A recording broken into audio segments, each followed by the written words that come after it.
Yeah, and you always need to be creating. You hear about those guys that retire and die 2 months later, right? Yeah. Because they had no purpose. That's gone. They had purpose in that job. People looked up to them. They felt important. All of a sudden that's taken away. And that's the same thing. You have to create. And for me, here's our Hello, you're listening to Ready, Set, Go Real Estate Investing Podcast, presented by Brandon Elliott.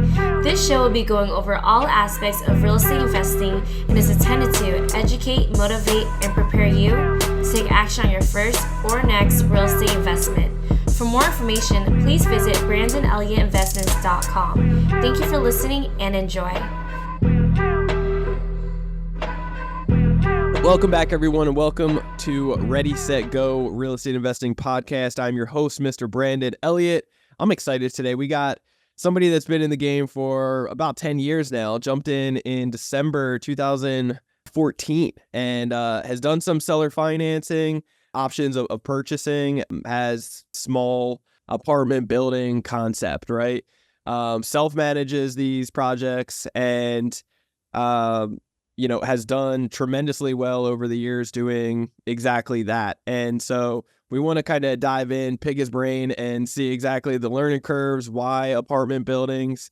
Has 20 units, 11 units, 8 units, and a duplex as well right now. And, I think coming from the residential multifamily to, the smaller, bigger, more on the commercial side, smaller apartment building complex, like that's where it can really start adding up, and the number of doors, the number of profits and so forth, it all just starts increasing. Plus the cost segregations and so forth that you can take advantage of tax wise. It can really be a no-brainer. So I'm excited to be able to have you on here today. Grant, how we doing today, brother? Good, man. Yeah, I'm excited to be here, man. I love the YouTube live too as we're doing this. This is fantastic, dude. Yeah, of course, man. I'm excited. So talk to us. For any listeners out there that don't know who you are, where you're from, what you're up to, do you mind just giving that 30,000 foot view for us? Yeah, I'm a guy that hated having a boss. I mean, that's basically it. That's what drove all this. Yeah, I mean, that's where a lot of people start, but a lot of people don't finish where we have finished or gone. Not that we're finished, but I needed a way out, and real estate was that. I lived in Detroit, Michigan, construction worker for 24 years.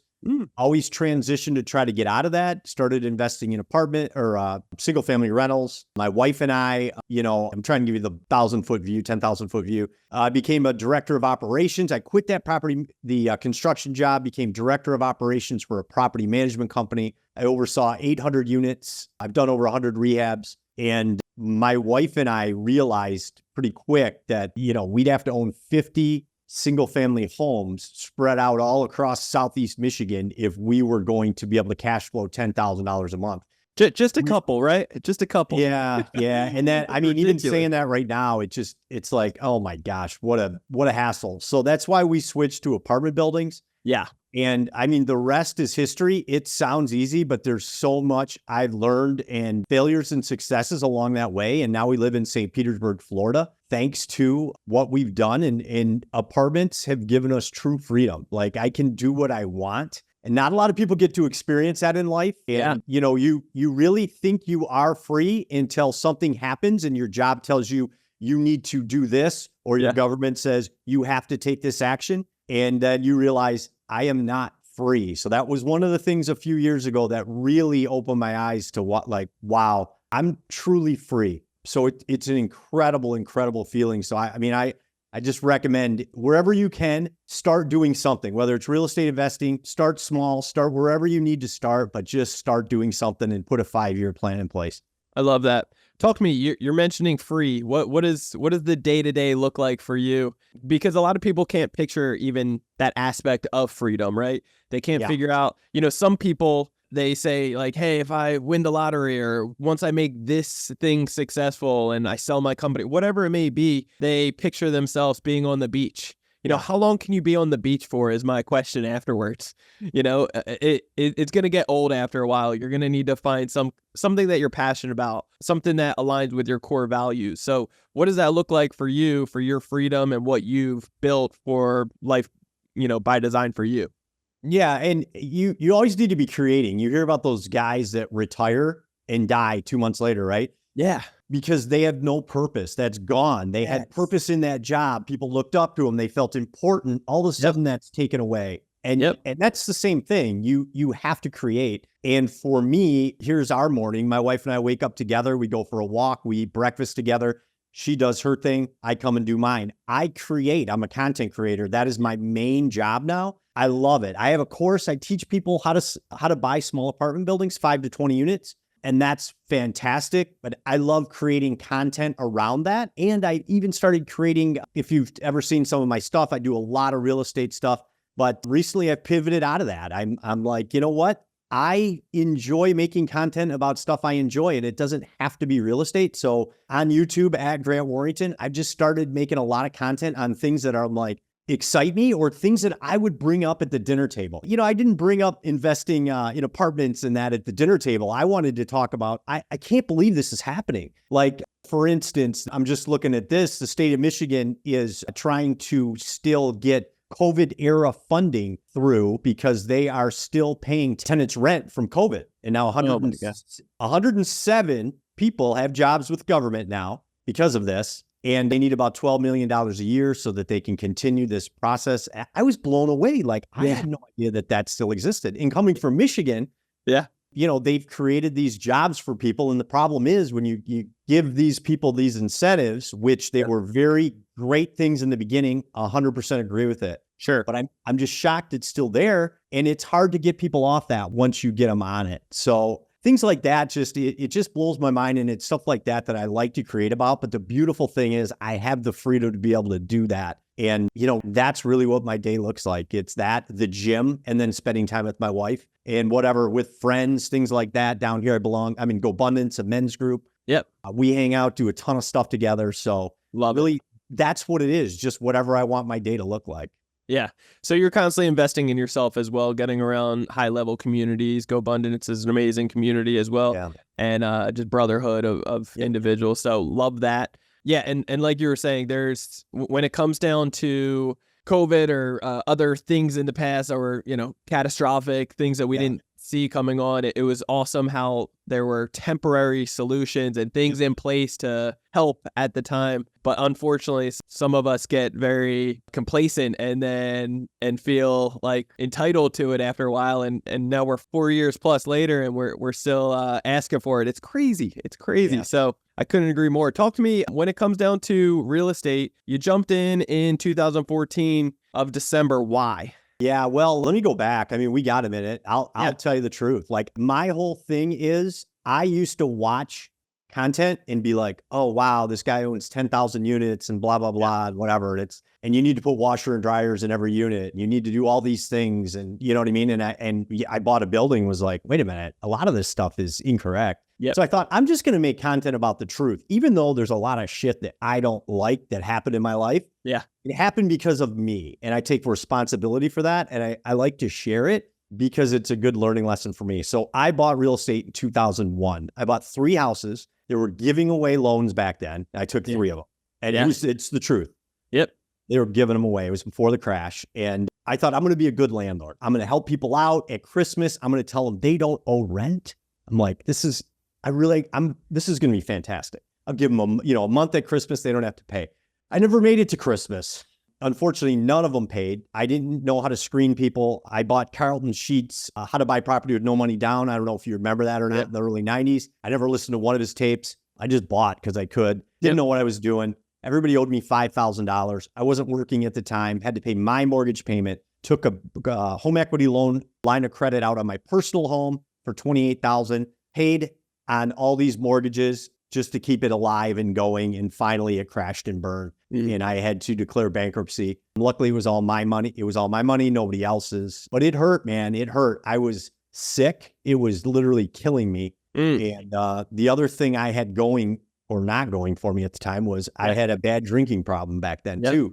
So when you put all those things together, it was a nightmare. So, I don't blame my tenants or even the guy that brought me those deals. Looking back now, it's just interesting, the kind of person I found that I thought was a mentor. But again, not all mentors are good. But I did learn lessons from him. Yeah. But you know what? It was all on me. I didn't do the due diligence. I didn't educate myself. I had that drinking problem. So 2007, everything was finalized. 2011, I quit drinking with the help of God. Slowly, my life started to change. Let's go. And then in 2014, I met my wife. And then that's when she said, I've always wanted to own real estate. And I said, oh my gosh, look at all these books I have. Look at that's been my dream too. And it was tough. We had no money doing it. We got up to 11 units in 2 years. And it was hard. We bought with credit card debt. We would find a 18-month credit card, with interest only. I'm sorry. 0% interest. Yeah. Come on. So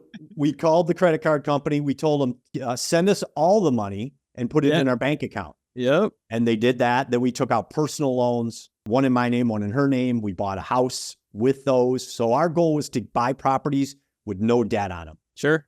And we did that with no mortgages. And then we refinanced those properties. Then we'd pay off the crazy debt. We'd get the money. And, that's how we'd move forward, right? It's just the giant Burr method. Yep. We would do it into a blanket loan, right? We'd do 3 properties at a time, fix them up, put tenants in them, and then refinance into a blanket loan. Was there any specific reason 3? Is there some magic number with that or something that we don't know about? The banks wanted to see 3 as like a minimum. And that's what I had found a new mentor. And that's what he said. He's like, do as many as you can. Yeah. But unfortunately, 3 was about the most we could do. Okay. And that was the least that the bank would allow. Yeah. They didn't want to do 2. They wouldn't do 1, right? They wouldn't do a commercial loan on 1. Yep. So 3 they were comfortable with. So that's why we did 3. Cool. I love it. And then were there specific banks that you like dealing with when it comes down to those blanket loans? Yeah, 100%. So what we did was we found, credit unions always. So Chase Bank, don't even waste your time. They're not going to want to deal with you. But find a credit union, and you need to find somebody that's going to keep the loans in-house, right? They're not going to sell them. Yeah. So it's hard to find that. So at first we found one. The terms were very bad. We didn't know any better. We were just happy to find one. But what we did after that was we found a commercial mortgage broker. Just think of when you buy a house, for the people listening, you talk to a guy, he takes all your information and he shops around to different banks to find you the best mortgage, or he should. Yeah. Not always. And that's what a commercial mortgage broker does. Yep. He has relationships with all these different credit unions. And I tell him, this is what I need. And he says, listen, I did 60 million with this credit union. I have a good relationship with them. I think I can get you the terms you're looking for with this credit union. So he goes to bat for me, and he gets 0.5 to 1% depending. So obviously he's got to make money on the deal. And that is the best way we've found, is to leverage that relationship with a commercial mortgage broker. Love it. Okay, awesome. And then so when you started actually, like, you used credit cards originally, same here. I'm very big in the credit card space. Love getting credit, 0% interest. Yeah, that's the best way to do it. So you would utilize that to purchase the properties or complete the renovations, or both? It would depend. Back then, whatever it was, like on the one specifically I told you about where we called to get the 10 grand, we put that in, we used that to purchase it cash. Gotcha. So the property was like 53,000. It was a 3-unit, close to Detroit, not in Detroit. I can speak about Detroit here in a minute, but it was close enough where we could buy a triplex for 53,000 back in 2016. Yep. And turned out it was a pretty decent deal. But we use that just to buy the property. Okay, awesome. And then so talk to us about location for a second, because the last several years I've been hearing good things about people wanting to go to Detroit, or at least I would say before rates started going up and so forth, I would hear a lot more people talking about like, hey, let's jump into Detroit. The numbers are great. Yeah. While I'm looking at the whole nation and it's like all numbers are great. It's like we're on this projected rise here for real estate, that is. So is that the only location you guys are investing in, or what are your thoughts about Detroit? Well, we don't invest in Detroit. So we lived south of Detroit, a city called Trenton, and probably 20 minutes south of there. That's where we invested. That's where we lived. Sure. We had all 41 units right tight around us. So it was fantastic. Yeah. But Detroit is that first 3 units it was in a city called Lincoln Park. It was a few blocks outside of Detroit, but it was a low barrier to entry because it was less expensive. But the problem is, and a lot of people, like you said, look at Detroit proper, the city exactly, and say, wow, I can buy a house for $20,000, right? And the problem people don't realize is, because when you look on paper, you live in California, you're looking at a house for 20 grand, you're like, dude, I can buy 6 of these, like Boom. Yeah. This is awesome, right? Yeah, I just bought one the other day. It was 1.2 million. It's a little different. They're all $1 million plus out here. Yeah. Exactly. So in Detroit, people get excited. They're like, yeah, I can buy this on paper. It's great. Here's the problem. One, you're going to have a tough time finding a good property management company, one that's been around for years. Detroit is tough. The owner doesn't want to make repairs. Very tough tenant base. When you buy a house in Detroit for 20 grand, you're going to get somebody. When you fix it up, it might be worth 80, and it might be worth 80 for the next 50 years. Yep. When you fix that home up, you're going to get people that have to live in the city of Detroit. That's your tenant base. You're not going to live there, and I'm not going to live there because it's unsafe. It's, to walk down the street at night is something you're probably not going to want to do. Now, Detroit changes street by street, so you have to know Detroit well. There's successful people that invest in Detroit. They know Detroit, lived in Detroit,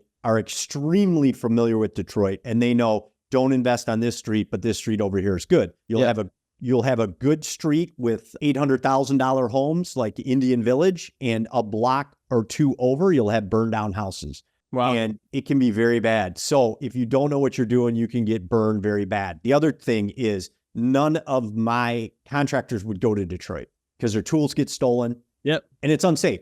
So they wouldn't go there. The other thing, I sold 2 houses in the city of Detroit for my friend who is an investor who said, I am done with this, dude. Yeah. I'm done with all of it. So we got the tenant out. I sold the houses. Each house, the furnace and the hot water tank got stolen out of both houses. And I was like, I'm done. I'm not selling any more houses in Detroit because that's what happens. They'll go in and steal your stuff if it's vacant. So you have to put somebody in the home so it doesn't sit vacant, or you have to put, I think dogs, or they call it, it goes over the windows and doors to keep people out, or actual dogs, animals.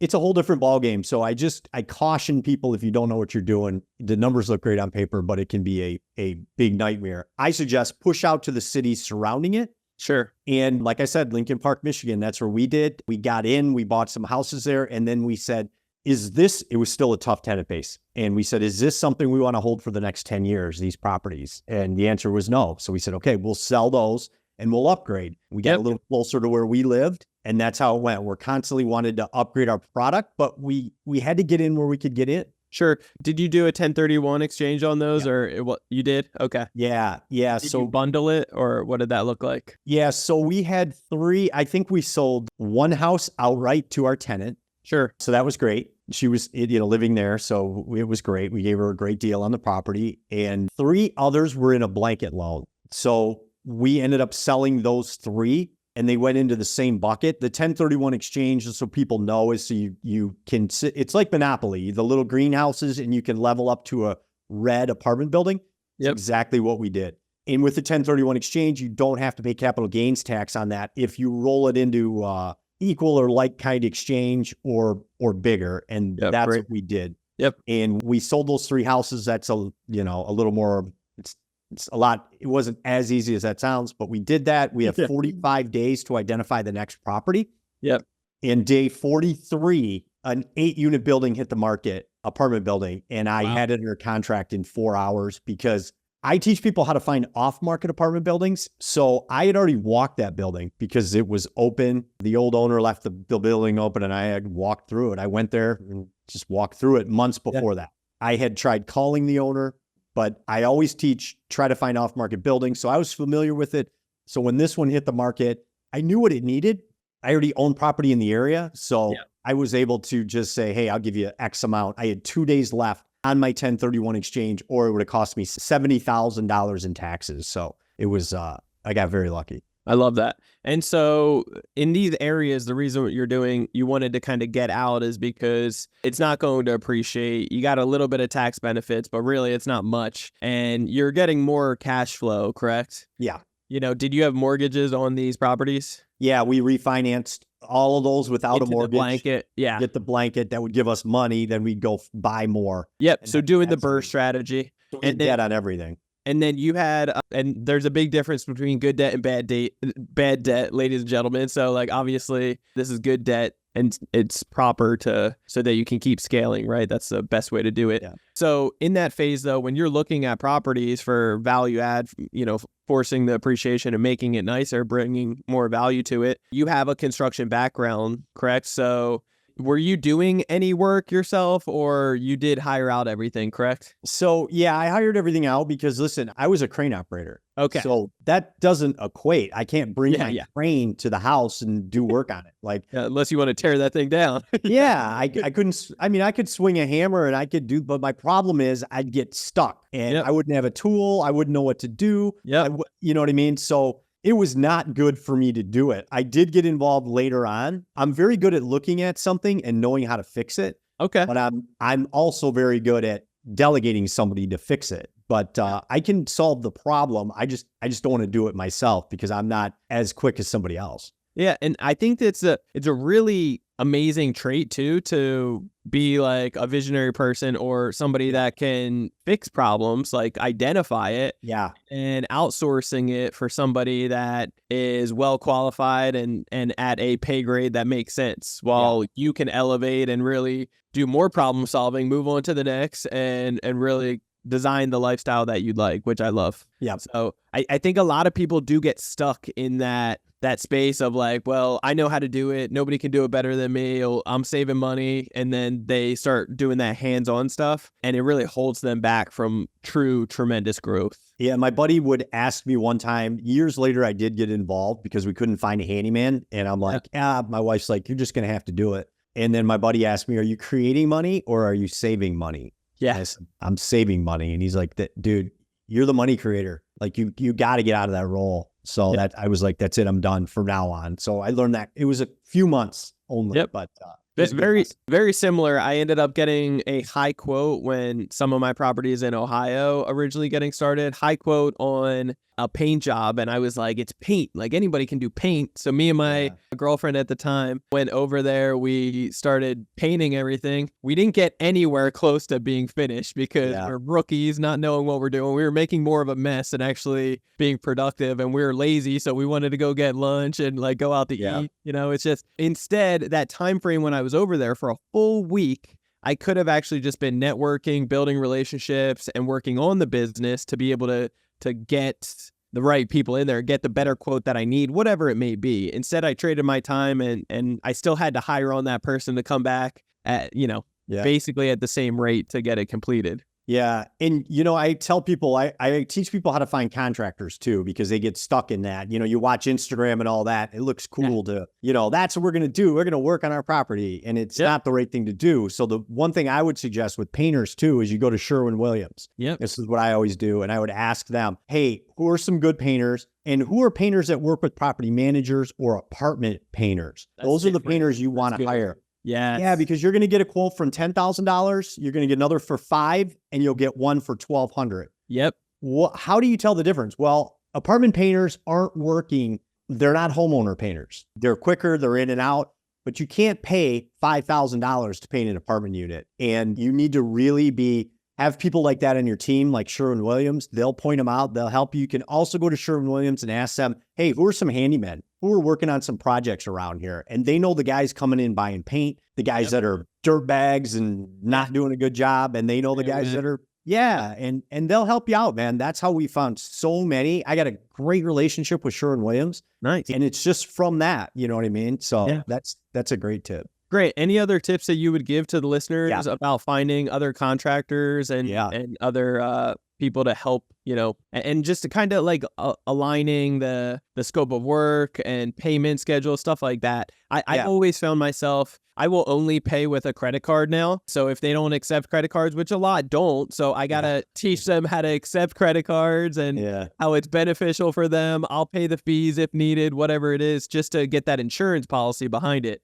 Because I've paid with the 0% interest credit, but then also they in cash, but then they ran off and didn't do the job, And so I made rookie mistakes, all the stuff that we hear about on podcasts or books. But what do you think would be beneficial to the listeners? So I'll talk about the payment first, and then I'll talk to about finding contractors, because I got a lot on this. So if you guys are listening, throw your questions in there too on YouTube. This is going to be gold. Don't tune out, man. This stuff is going to be great. I love this. I love talking about this, but throw your questions in there too. So payment, I tell these people, look, I supply the materials. You're a painter, so I'm not going to give you paintbrushes and rollers. Exactly. That's on you. You're a painter, but I'm going to supply the paint. It'll be there when you're ready to go to work. Yep. I do not pay you upfront on labor. Yep. Why would I do that? You might not show up. So if they say, well, I need the best contractors you can find are the ones that go, hey, don't worry about it. Just pay me when I'm done. Exactly. Those guys run a good business. And you can trust them. Okay. 100%. Yep. Because here's the thing I tell them too. You might disappear, but my house is not going to disappear, and you're going to be able to put a lien on my house. Yep. If I don't pay you. But if I pay you, I might never see you again. So I don't pay them. But if they give me kickback, I might meet them there the first day, and I'll give them a small draw, maybe a quarter. And I'll tell them, I'll pay you in different draws. When you hit 50%, I'll pay you at 50%, 75%. But again, that's with the guys doing the rehab is how I usually do that. With a painter, if he needs some money, I might pay him maybe $200 to get started day one. It should only take him 2 to 3 days. So I'm not giving him draws there. But when I'm done, right then we pay him off. We'll write a check, whatever it is. Some want cash. To us, it just doesn't matter. But I pay him when it's done. But I pay him after I walk through the property, and I tell him that. Mm-hmm. I have to walk through, and I'm going to be the one doing the quality control check, the QC check. Yep. And, once that's all done with and they pass that, I do not pay them and say, oh, by the way, you got to retouch this. And they say, well, I'll come back tomorrow and get it. And I say, well, great, I'll pay you tomorrow. Yep. And you come back. Because they will not come back. So 100%. You got to keep that in mind. Protect your money. This is a business, so you got to protect yourself. And a few other things I do. So I mentioned Sherwin-Williams. Contractors in your neighborhood, stop and talk to them. Ask them if they work with property management companies. Yep. Because those are the ones you want. I also don't want to stop and I'll ask the guy, are you the owner? The guy doing the work? Yeah, I'm the owner. I don't want the guy that drives the truck. He's got 5 different crews. He doesn't work in the crew. They got overhead. They drive the nice fancy truck. They got a lot of overhead. I want the guy, it's maybe him and maybe another worker, but usually just him is who I'm looking for. A guy with a truck, not an escort. You know what I mean? He's got to have something he can do work with. Yep. He's got to have his own tools. It's just things you can look at, but that's what I look for. Guys in the neighborhood working on your neighbors' properties because your neighbors trust them. So hopefully you can. Sure. The other thing is Nextdoor. There's a great app called nextdoor.com you can download. The cool thing about that is it's only your neighborhood. So you can put on there, does anybody know a good plumber, handyman, whatever. And it's your neighbors, and they will tell you, yeah, this guy, everybody loves to give recommendations. Tell them I said, tell them I recommended you, right? That's what they always want to say. Yep. That's a great app. And then the other thing I do is I create an album in my phone called Contractors. And anytime I'm driving, I'll see a painter, a plumber, I'll take a picture of the vehicle with the name and the number. Yep. And I just throw that picture into that folder. Even if I don't need them, I want to be like 5 contractors deep. Yep. Because one day your painters are the first ones always to flake out on you, and they just disappear. Yeah. Don't get mad about it, because we've had painters that have just vanished. And, I've told my wife, like, well, listen, I know how this works, that they'll come back. And sure enough, a year and a half later, we're using them again. So we didn't scream at them or yell at them or whatever. We just know, hey, that's just how they are. They didn't owe us any money because we were very careful with it. So don't ever create a bad relationship, because you might need those people again in the future. But if you got 5 different painters already in your phone, now you can call those people up right away and find the next contractor. And again, Lowe's, the Pro Desk at Lowe's, you can ask people there as well, and they'll give you advice on contractors as well. Yeah, that's good. I've always loved utilizing referrals, but I took the referrals out of context originally. Like I would use a referral by asking a friend, and then I come to find out, like, well, they only used them once, or they, they don't use them regularly. It's not their main person.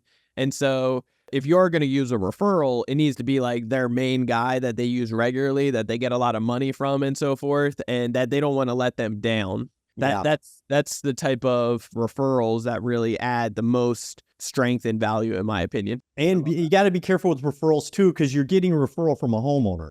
Sure. That could be, this guy just built them a $50,000 kitchen. Well, for me, I can't pay that kind of money. He might be fantastic, but I can't. I would never make any money. So that you'll get that referral from the investors. Those are better. I just had a referral for my personal home from a friend of mine, and the 2 guys show up. We're just going to have them hang blinds. I didn't want to do it. Yeah. We just bought this house, the one I'm in now. We just moved to St. Pete, just bought the house. And I'm like, yeah, we'll have these guys hang blinds. I also wanted a cabinet moved over and a microwave installed above the stove. And the guy told me, $50,000 later, huh? Well, no, the price seemed okay, but the guy said, well, we're not carpenters. So I'm like, what do you mean you're not carpenter? Aren't you handyman? Well, yeah, but we're not carpenters. I'm like, that's the definition of a handyman. So they didn't have a chop saw to cut the blinds. They told me, we can't cut those blinds. I'm like, that's how they're designed, to be cut. And I said, you know what? How much do I owe you? It cost me $210 because that's the way we are. Yeah. They were there for whatever, how many hours. I said, listen, I'm going to pay you. You guys I'll finish it myself. Yeah. And I hung the blinds myself, but then I hired another guy to do the cabinets and all that. And it worked out great. But you got to know too, you got to cut ties quickly. Yep. Like right away, that guy was giving me red flags. People will tell you that they're not, or if some, they'll tell you who they are, right? Like the guy said, I'm not a carpenter. Okay. Then what are you? I should not let him work on my cabinets. Yeah. So I also had a plumber. It's a drain stack. If you ever look at the outside of a house, I know you know, but some people might not. You'll see a stack sticking out of the roof. That's how your plumbing system breathes, right? It needs to breathe. When you flush the toilet, water needs to suck in and it just breathes. Yeah. The plumber cut that stack. He deleted it. Removed it? He just deleted. Yeah. Cut where it tied into the stack and ran the plumbing to the kitchen sink. So it smelled good, huh?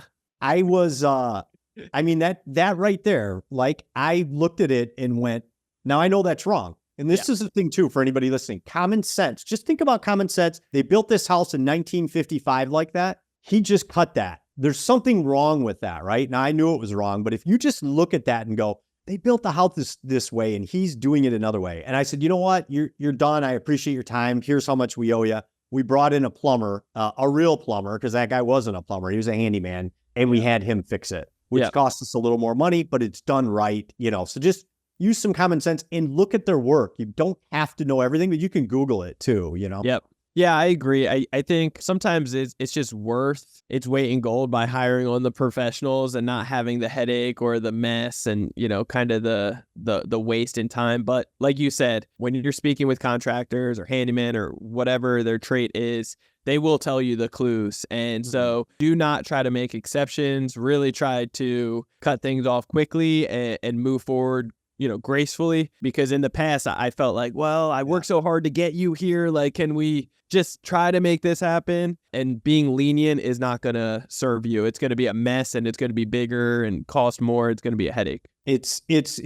Leniency is exactly, you're right. And some people might think, oh, that sounds terrible. Well, then you're in the wrong business. It's the same thing with tenants and contractors. Yep. Like you have to follow the rules or you're going to get in trouble. And here's another good for a contractor. You're going to run into this, especially if you're brand new to this, you're just getting started in real estate. You're going to notice that contractors are sick all the time or in the hospital all the time. All my contractors, I'm in the hospital. I'm like, how the hell are you always in the hospital? Yeah. The other thing, so that's something to look out for. You need to cut ties if that persists, because people just, if you don't hound them, they won't show up and work on your projects. The other thing I try to avoid too are the people that are overly Christian. And that might sound weird, but I've noticed the people that want to tell me I'm such an honest person and God bless you and the Lord be with you. And I'm so honest and want to bring their religion into it. I'm a Christian. Yeah. But when they want to go overboard like that, so because I would think, oh, this guy, I'll give him the work because he's a good Christian.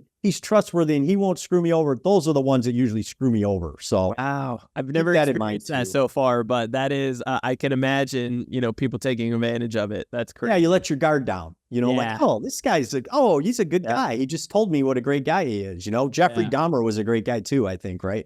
Yeah. Oh man, that's deep. I like that. So Grant, talk to me as far as somebody out there that wants to, level up and start, instead of playing around in the residential space and actually want to get to some smaller multifamily buying apartment buildings. Any recommendations that you would tell them, resources, lead flow, going after certain deals in which markets? Yeah, I would say first I got a course on it, apartmentbuyingblueprint.com. That's a great way if you want to get all that information. Or if you want to piecemeal it, you can watch my content at Grant Warrington Instagram or at Grant Warrington YouTube. But first you got to pick your area. And I always tell people, invest where you know. So first of all, your backyard. If you can't do that, because there's going to be somebody on this call saying, I live in Manhattan. Yeah. Then push out. right? Push out farther. Look at New Jersey. Yep. Wherever you can, you got to push out. If you can't do that, then where do your parents live? Yep. Where'd you go to college? Where do you vacation? Yep. Where do you own another rental in? Like, those are areas that you know well, and those are places I would go to. Yeah. And if you can't do that, then look in the mirror and realize you're just coming up with a bunch of excuses because then quit. There's people like you and me out there doing it nationwide every single day where we are nothing special. No. If we can do it. I'm a misfit from New Jersey. Like, by all means, if I can do it, you can do it. 100%. And there's people with a lot less than you and I that have a lot more than you and I. That's right. And it's so funny. I always say this, the American dream is live and well today, just Americans aren't doing it. Yeah. I have buddies that are from, in GoBundance, that are from other countries that couldn't speak English when they came here. Yep. They're multimillionaires today, doctors, lawyers. It's incredible. I listen to their stories and I'm like, it just blows me away. Like, the American dream's alive and well. And those are the kind of guys that are doing it. Yeah. They're hustling. You know what I mean? So just excuses will kill you. But you got to level up out of single family rentals. The people on Instagram that are teaching you, buy single family homes, they've already leveled up to buying small apartments. They just forgot to tell you, is what I always tell people, because you'll notice those people will say, oh, I bought a boutique hotel. That's a multifamily property. Why are they buying boutique hotels now? Because they realize, shit, there's not a lot of wealth here in these small apartments, or I would have to do, single family rentals. I'd have to do so many of them. It would be exhausting. Yes. So you got to level up if you're going to build wealth. If you don't want to, buy 5 houses. That's cool. Buy them, pay them off. And that's your retirement plan. That's cool. That's not who this message is for. It's for the guy that wants to live an extraordinary life or live life on your terms. Yep. And level up and get out of the single family rental rat race and get into small apartments, because those are the properties that baby boomers own. It could be second generation as well. And they probably don't take very good care of the property, the apartments. Rents are low, and they're just like, I just want out of it. And those are the people that you can find those off market.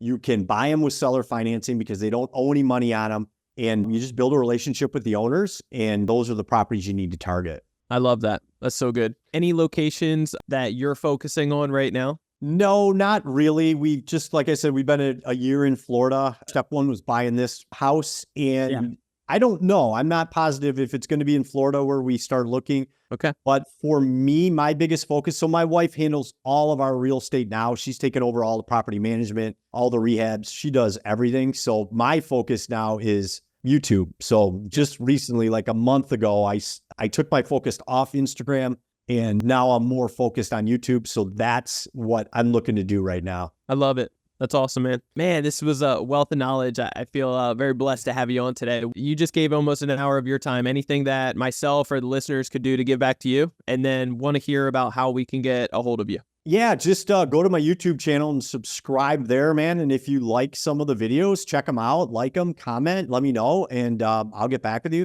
And to get in touch with them, you can DM me on Instagram. I'll respond. It's me. If you got any questions, I can't write you a book, but if you got something quick that I could, I get a lot of people that reach out. I try to answer every single person. So if it's something quick, I could, I'd love to help. Cool. What's the YouTube channel and the IG channel? It's Grant Warrington, at Grant Warrington for both of them.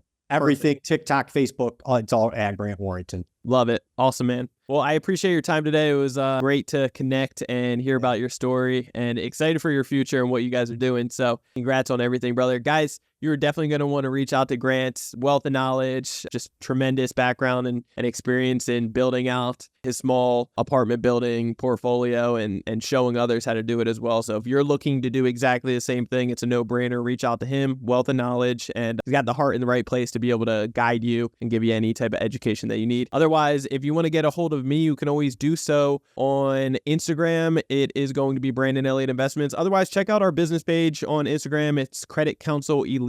Make sure you follow us there. And then if you're looking to get more information about Credit Counsel Elite, what the heck we're up to, and how the heck we are actually getting $2, $3, $4, or even $500,000 plus in new funding with members, teaching them how to do it nationwide at 0% interest every 6 months. So if you're interested in that, there's a quick 10-minute video on our website at creditcounselelite.com. After you watch that, it's going to help answer a lot of your questions, but it's also going to spark a few really good questions to ask. And at that point, you can book a free call with us to either jump on with me or one of our team members to go over your situation, where you're at, where you're trying to go, and how to be able to get there. So that is www.creditcounselelite.com. And if you have not already subscribed to Ready, Set, Go Real Estate Investing Podcast, what are you waiting for? Do that right here, right now. And we will catch you on the next episode. Till next time, God bless. Grant, appreciate you. Thanks, Pat. This has been another episode of Ready, Set, Go Real Estate Investing Podcast, brought to you by Brandon Elliott. For more information, please visit BrandonElliottInvestments.com. Also, please don't forget to like, share, and leave a comment below. Thanks again for joining. Until next time, God bless.